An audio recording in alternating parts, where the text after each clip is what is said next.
Welcome, followers of my channel, Things My Dad Didn't Teach Me. As many of you already know, I didn't grow up with my father in my life, so I had to seek out positive figures to emulate. I had to find people that wanted to pour into me, and luckily, I found a village. Now, as a husband and a father, I want to pour into others, moms, dads, and kids alike. So when there is knowledge to be transferred, a how-to video to be shared, an inspirational story to be told, or any positive thing to improve your lifestyle, it is my mission to pour into you. Now, with that said, thank you for returning to TMDDTM, Things My Dad Didn't Teach Me, for part 2 of the Captain Lee M Owens story, Living Legend, titled Air Force over Army. If you haven't seen part 1, How Plantation Life Prepared Me for Flying, I highly recommend it. God bless.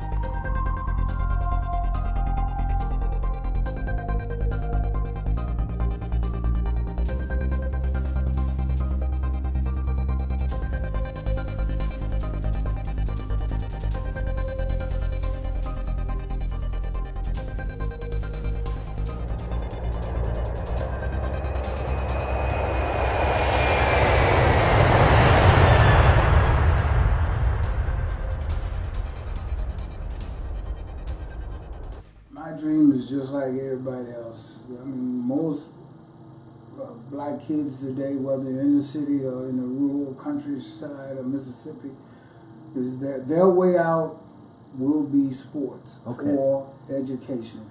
If you're blessed, if you can do both. But that's their road out. That's going to get them to school. My goal was to get a scholarship and go to somebody's university for football, track, something, get a scholarship so my parents, because I knew they couldn't afford to pay for my college.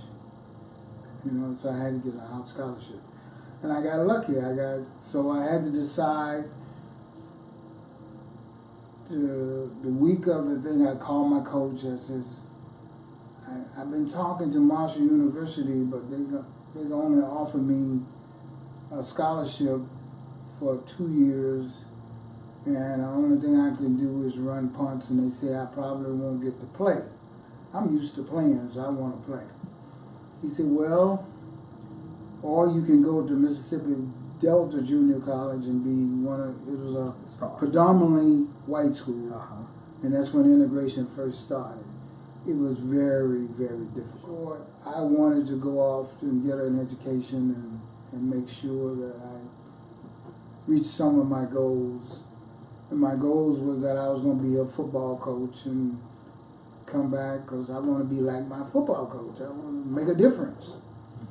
You know, I had aspirations of trying to go to pros, but once you go from a little small school to some big schools and see other athletes, you know why you stand in the pecking order.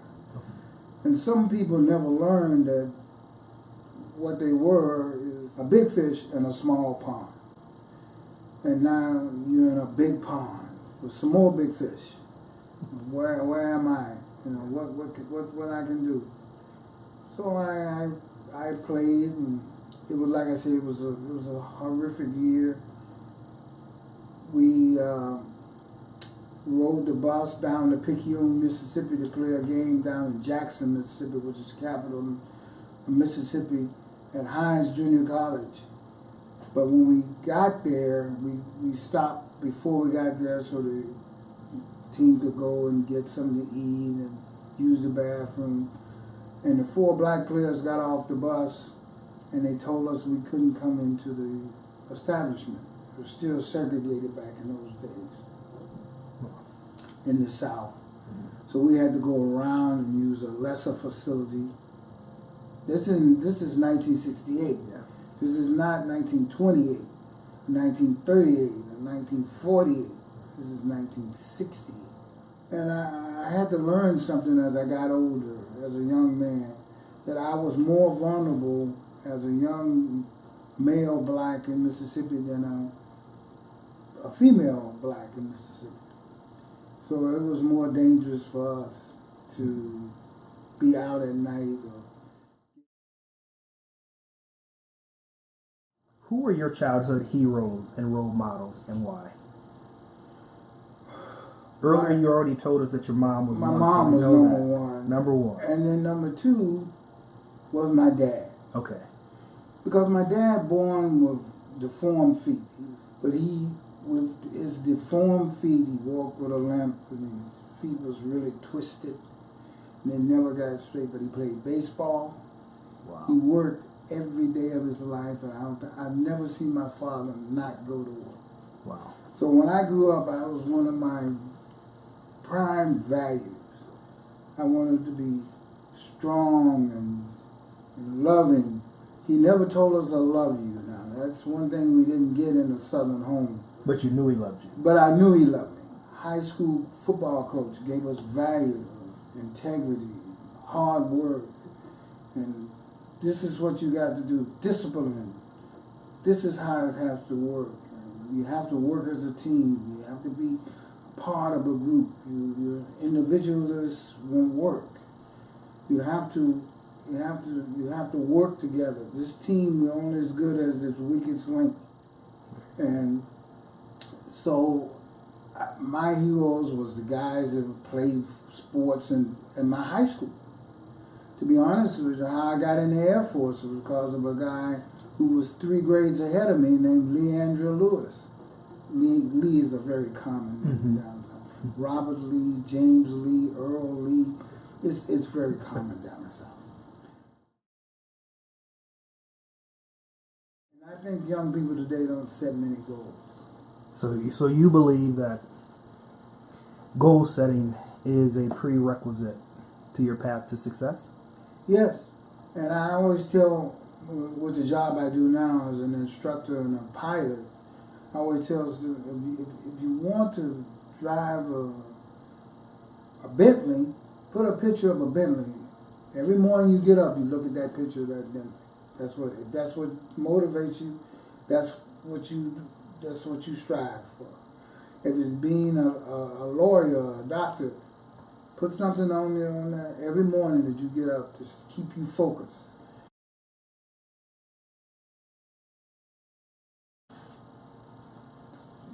Youth today, they want instant gratification. And there are some jobs that gives you instant gratification. Mm-hmm. The music business does it. Sports does it. Yes. But everybody can't be 6'11" and play sports. And everybody can't sing and dance. But anybody can set a goal, get a good education, and reach that pinnacle if they work and desire to do it.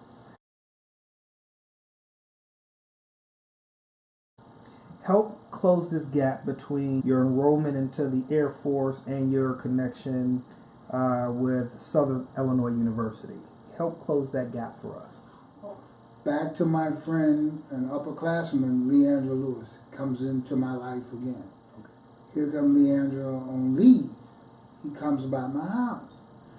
He said, "What you doing?" I said, "I'm working out, trying to get in shape so I can try to get somebody interested in me playing ball, get a scholarship, get my last 2 years of school done."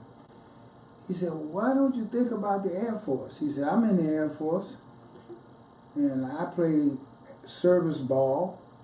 They treat it like a job. I mean, they got all the sports that you play." I said, "They got football?" He said, "Yeah, they got football. Tackle football?" He said, "Yep, they got tackle football. They got basketball, track, baseball. Anything you want to play, they got it." I said, "Really?" He said, "Why don't you go down there and talk to the recruiter?" I told my mom, I said, "Mom, I think I better go down and talk to the recruiter." Plus, the bigger factor was I got a letter from the United States Army saying your lottery number is 87.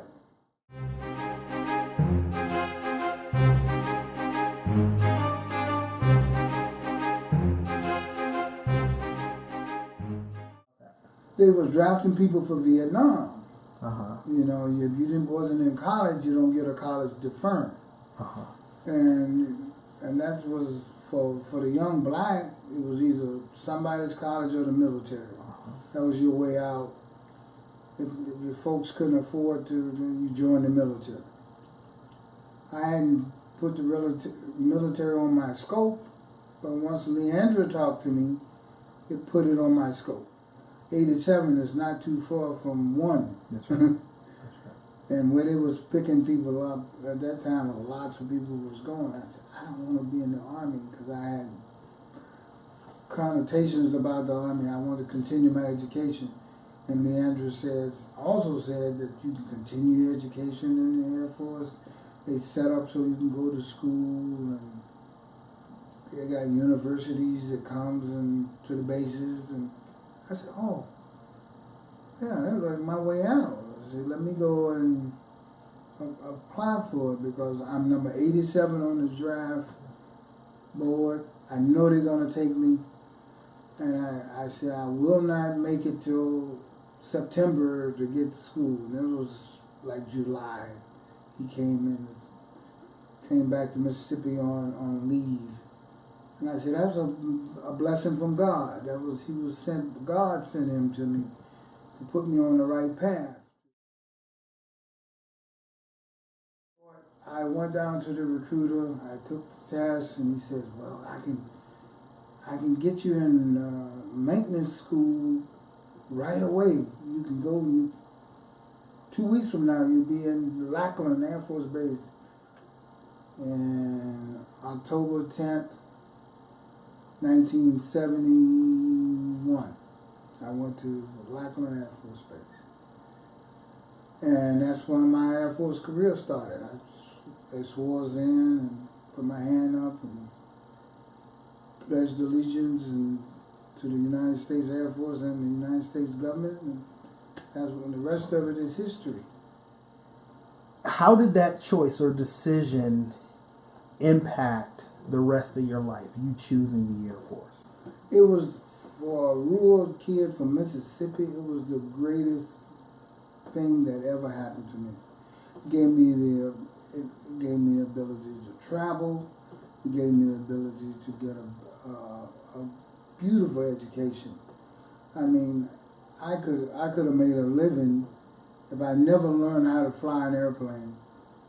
Once I got out of the Air Force from being working in maintenance on airplanes, Mm-hmm. 6-figure living, doing that for Delta, mm-hmm. United, American, and all the big airline carriers in the United States, or around the world, that is, because the training they gave me was excellent.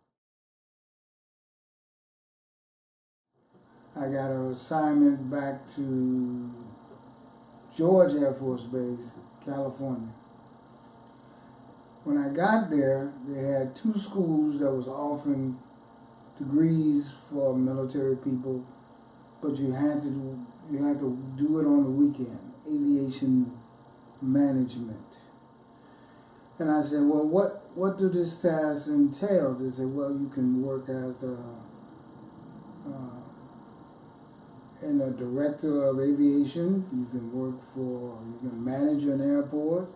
Once you get this degree, you can teach at colleges with this degree. I said, oh, that sounds good. So to make a long story short, I spent, while other people was going to the club and having a good time, I went to school.